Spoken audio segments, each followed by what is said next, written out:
Hey, good morning, good morning. The sun's up, warming up the body. The birds are chirping. It is a beautiful day, people. It is a beautiful day.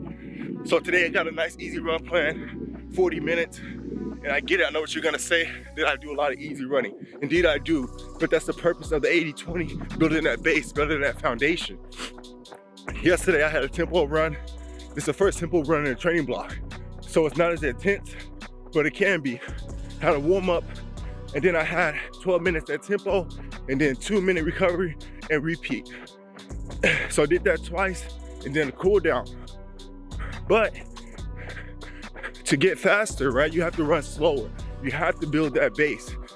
In each training block or training plan that's similar, they have phases or blocks or foundations in them. So you have a base phase, and that's what I'm in right now.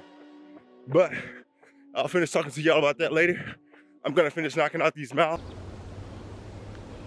All right, run is complete. So I did about 4.4 miles at 9:13 roughly pace. Yeah, so it felt good, felt great. Whew.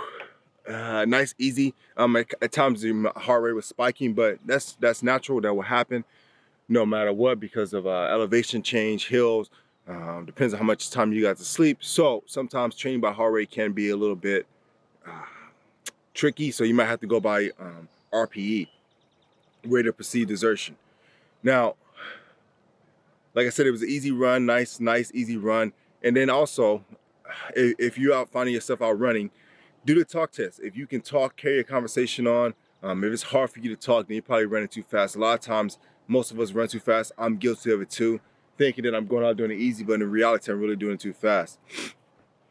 All right, so I'm gonna go get some nutrition in, fuel up, and get ready for the day. I'll see y'all inside. What's going on, everyone? I hope everyone is good. Hey, so I finally made it back home to Germany. It was a long last couple days. Delayed flights, canceled flights, you name it. However, I'm here, blessed to be back and happy to be back home. So like I promised, I was going to talk to you about the different phases of foundations within a training block or training plan. And for the ones that I've used, I've seen that they've been similar. Now, some coaches might do something different. It just depends on that coach. But I think for the most, they'll have something that follows this kind of baseline. And so the first thing is that you got to build your base foundation. So your base phase is about, for me, I'm doing a 20-week training block, so that's 8 weeks long. 8 weeks long of base building, base phase building. And what that is doing is building your foundation, right? So sometimes when you get into these training blocks like me, an amateur, no professional, no pro, I have to build that foundation, right? So you have to build a nice foundation, that nice slow zone 2 running over time, and then you can start, adding your blocks to it and building it from there. So what that calls for is me doing a lot of zone 2 running with every maybe 2 days or 1 day a week I do, a speed workout, tempo workout, you name it. So that's what I'm doing, is just building that aerobic base, and then I can move up and go from there. If you don't have a good base, solid base for your running, then I personally don't think it's gonna do well. And just from trial and error from the last couple runs that I did, I noticed that if I didn't get that base in, then it wasn't. If I tried to rush my training, it wasn't gonna work. I'll share with you a sample workout that I have for that base phase. So this is it's called the aerobic speed workout. And basically what it is you're building up to it. So you have a 12-minute warm up in zone 2. And then from there you have these strides, which just last about 30 seconds, just getting your heart rate up, elevating your heart rate, and preparing you for that working set. And then you go into this where you repeat it 4 times. So you run hard for 4 minutes. So it's, for me, my pace between 7:18 and 7:40 for 4 minutes. And then you dial it back and take it easy for 2 minutes between, for me, 9:42 and 10:13. So when I first start out, probably my pace will be around, I don't know, maybe 7:30. But then as I go on, progress through the base phase, I'll notice my pace will get closer down into that, between about that 7:18 mark. And that means you're hitting the mark, and you're doing, and your training's going well, and you're progressing well, your nutrition's on track. And then you have a cool down. So that's the base phase. And then the next thing that I have to do, which is the build phase. So the build phase is about another 8 weeks, and you're building up to it. You're still building up. All this is doing is just building up your fitness, building up, and getting ready to prepare for your race or whatever you're training for. And then for me, that's the build phase is you got hill workouts or hill repeats, long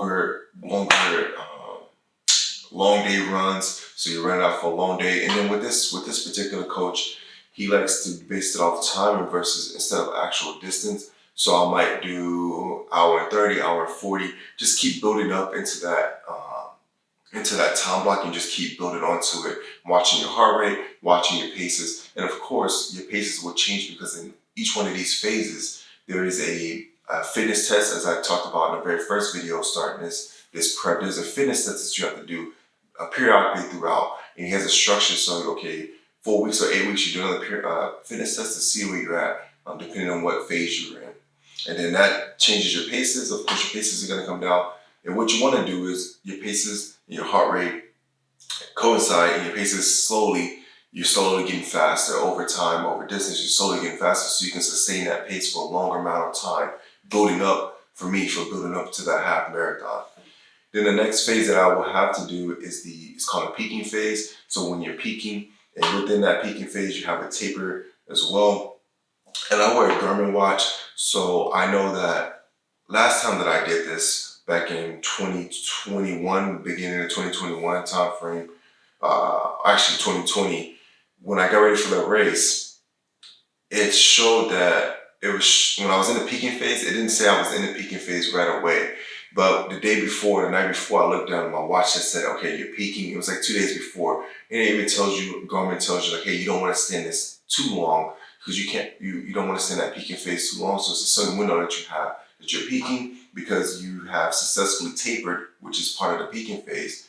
Taper either a week before, 10 days before, 14 days before. Mine's a week before for the half marathon. And once I taper down, that means that I'm reducing the volume that I've done over the last 19 weeks. So I'm reducing that volume. My body's recovering and getting ready. Mentally, it might mess with you because you think like, okay, I'm not running as many miles or I'm not running as long as I should be. But just trust the process is working. All right, so that's all I have for you all. If you like this content, if you like this information, then like and subscribe to the YouTube channel. And I'll keep the information flowing, the videos flowing. Like I said, I'm no professional. It's just me on my journey. And I'm sharing it with you as I'm going through it. And yeah, so that's what it is. Y'all take care, and I'll see you in the next video. Peace.